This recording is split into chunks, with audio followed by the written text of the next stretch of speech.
Now we're back for part 2 with Adam, Lambert, and Kelly. When you come to the realization, especially like the first time you start realizing that you're dealing with something, the reaction is to say, "Oh, what's wrong with me?" Always. And I think that that's what's being sort of rethought right now, is that, look, everyone's got stuff. Everyone's got their own equation of challenges and struggles that they go through. And it made me feel better, be like, oh, it's because I'm smart. Okay. I'm just gonna keep telling myself that now. It made me feel Truly better. believe it. Right, yeah, it's because I'm smart, yeah. I'm just, so intelligent. It's just, my brain's huge, yeah. I love it. But yeah, I think anybody out there, I think the good news is that, like, because it's out in the open too, you start realizing that so many other people are dealing with it as well. Like, people in the celebrity world are being open about it. That's great. It's a great time to sort of be open and vulnerable. I think so too. And owning your vulnerability is the first step in really figuring out who you are. Absolutely. And that was something for me in getting sober that was really, really difficult, because it's weird. I am equally as tough as I am vulnerable. And figuring out how to be in the middle is a challenge for me, because I'm one or the other, like a total extremist. And I think you and I have that in common. I do too. Yeah. And I think it's something that you learn at an early age. It's sort of a defense mechanism. You go, okay, I feel scared or weak or sensitive, vulnerable, and I'm going to do something to sort of fight against that. And I'm going to create this persona that I can click into for protection. Exactly. And some of that is somewhat healthy, and then it can very easily cross a line and become unhealthy.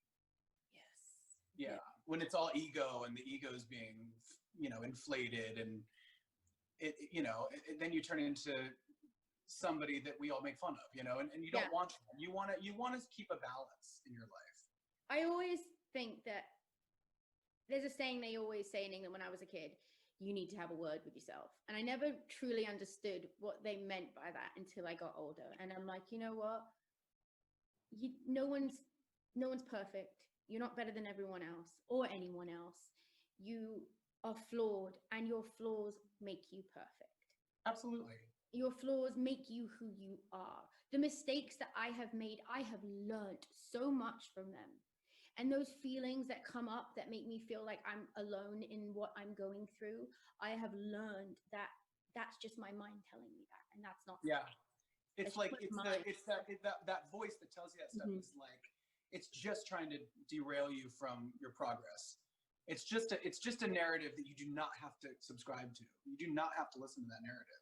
No, it's not my narrative anymore. And the other thing too, I think, is that I think a lot of us, when we're going through this, especially at the beginning and the first times we're starting to deal with things like anxiety or depression, we feel alone in that. And I think now that we know that so many other people also are going through what we're going through, it's really important to try to find a person or a couple people you trust that you can be open with, so you don't have to deal with this on your own. It makes it a lot easier to have a confidant, a good bestie that you can open up to and you have an open dialogue with. There's no trust issues. I think that if you go to your best friend, for example, if you're somebody that's dealing with this and you are really honest, if that person's a real friend, they're going to be there for you. They're going to understand it. They're going to support you. That's a great way to kind of field out your real friendships from your BS fake friendships, Yeah. And I think that in this specific time in life is showing you who your real friends are. It's doing that favor for you. It's cutting out all the people who don't care enough to pick up the phone to you and showing you who your real friends are. So you have that as kind of a crash course in what's important to you, what's important in your relationships, and the people that you need to keep closest. Like I have my 3 people that I call 17 times a day, that, like, from the minute I'm awake to the minute I go to bed, we're all on this group text message with each other, just checking in. And if you haven't heard from somebody yet and you're listening to this right now, reach out to the people you haven't heard from. Make sure they're okay. It takes 2 seconds. I think so. I think some of what anxiety comes from in some cases, at least for me personally, is there's that whole people pleasing thing. And like you and I are both, we've both been around LA for a long time. Yeah. Your Remember family. we used to live in the same building? We did. Yeah. That was a fun building. But we grew up, you grew up on TV. I mean, it's like there is a certain amount of people pleasing that goes on. You worry about what people think of you. You worry about how you look.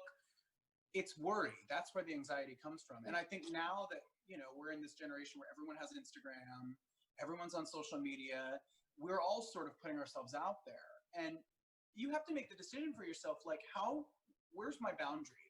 How much do I want to put myself out there? How comfortable am I with this?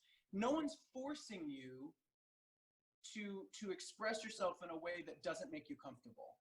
Exactly. You have the right to say, I'm comfortable with this, I'm not comfortable with this. You know what I mean? And no is a full sentence. I used to be one of the people that was so frightened to say no to someone that I made myself miserable by always saying yes.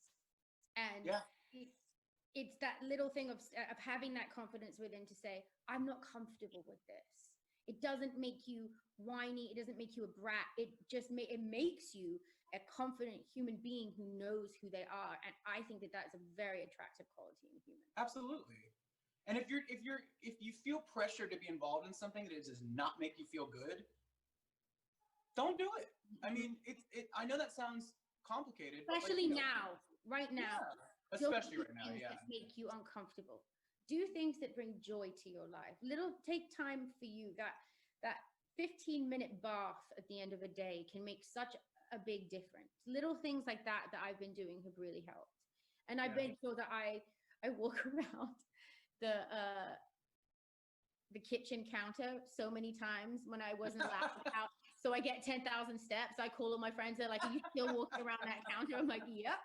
I got to get those steps in. Yeah, exactly.